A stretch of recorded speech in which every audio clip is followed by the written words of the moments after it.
اس کا گزر ایک پرانی قبر کے پاس سے ہوا تو یوں محسوس ہوا جیسے قبر کے اندر سے ہڈیاں ٹوٹنے کی آواز آ رہی ہے۔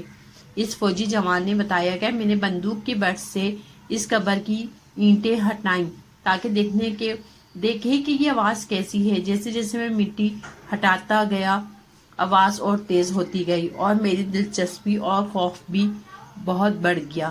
بسم اللہ الرحمن الرحیم۔ ناظرین کرام، یہ ایک واقعہ ایک شخص کا ہے جو کہ اس کے اوپر زندگی میں ہی عذاب قبر مسلط کر دیا گیا تھا۔ بیان کیا جاتا ہے کہ چند سال قبل ایک جماعت مانسرا سے آگے ایک چھوٹے سے قصبے میں گئی۔ اس جماعت میں ایک شخص ڈاکٹر نور محمد تھا۔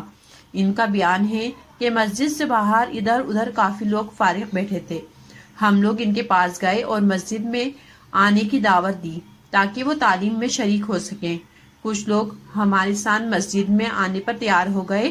ایک صاحب نے کہا کہ میں نماز کے وقت آؤں گا اور نماز کے بعد عذاب قبر کا ایک واقعہ آپ لوگوں کو سناؤں گا۔ چنانچہ ظہر کی نماز کے بعد یہ شخص ہمارے پاس بیٹھ گیا، اپنا تعارف کروایا کہ وہ ریٹائرڈ فوجی نوجوان تھا۔ اس فوجی کا بیان ہے کہ 1970 کی جنگ میں ایک قبر میں اسلحے کی ایک عارضی ذخیرہ یعنی ایک کیمپ لگایا گیا تھا اور کچھ نوجوانوں کے ساتھ اس فوجی کی ڈیوٹی تھی۔ دن کا وقت تھا اور کوئی خاص کام نہیں تھا، چنانچہ اس نے قبرستان میں گھومنا شروع کر دیا۔ اس کا گزر ایک پرانی قبر کے پاس سے ہوا تو یوں محسوس ہوا جیسے قبر کے اندر سے ہڈیاں ٹوٹنے کی آواز آ رہی ہے۔ اس فوجی جوان نے بتایا کہ میں نے بندوق کی بٹ کے ساتھ قبر کی اینٹیں ہٹائیں تاکہ دیکھے کہ یہ آواز کیسی ہے۔ جیسے جیسے میں مٹی ہٹاتا گیا آواز اور تیز ہوتی گئی اور یہ میری دلچسپی اور خوف میں بھی اور بڑھتا گیا۔ دن کا وقت تھا، روشنی خوب پھیلی ہوئی تھی۔ کیا دیکھتا ہوں کہ قبر کے اندر ایک انسانی ہڈیوں کا ڈھانچہ پڑا ہے اور اس پر چوہے کی شکل کا ایک جانور بیٹھا ہوا ہے، اور جب وہ منہ اس ڈھانچے کے اوپر مارتا ہے تو سارا ڈھانچہ اکڑ جاتا ہے اور ہڈیوں کے ٹوٹنے اور چٹکنے کی آواز آتی ہے۔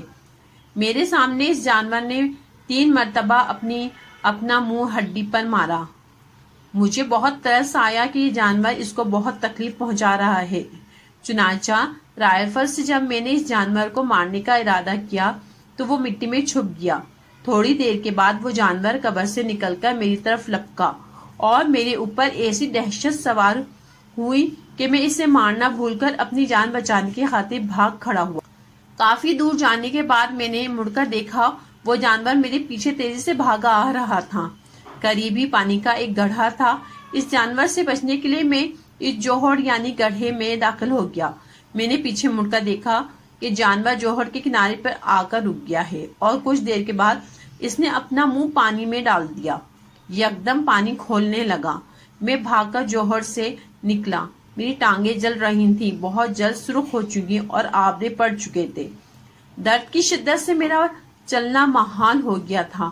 میں نے اپنے ساتھی کو آواز دی تو جب میں نے پیچھے مڑ کر دیکھا تو کچھ نہ تھا بلکہ وہ جانور غائب ہو چکا تھا۔ چنانچہ مجھے ایبٹ آباد کے اسپتال میں داخل کروا دیا گیا اور پھر وہاں سے راول پنڈی کے بڑے فوجی اسپتال میں منتقل کر دیا گیا۔ میری ٹانگوں کا گوشت گلنا شروع ہو گیا۔ ہر وقت بدبودار پیپ اور خون رستا رہتا تھا۔ کسی علاج سے افاقہ نہیں ہوا مگر مرض تھا کہ بڑھتا گیا۔ جیسے جیسے دوائی لگتی رہی ویسے ویسے جسم سے گوشت علیحدہ ہوتا گیا۔ اس وقت دونوں ٹانگوں کی صرف ہڈیاں بچ گئی ہیں۔ گوشت آہستہ آہستہ گل کر علیحدہ ہو چکا ہے اور ہر وقت مردے کی سی بدبو آتی رہتی ہے۔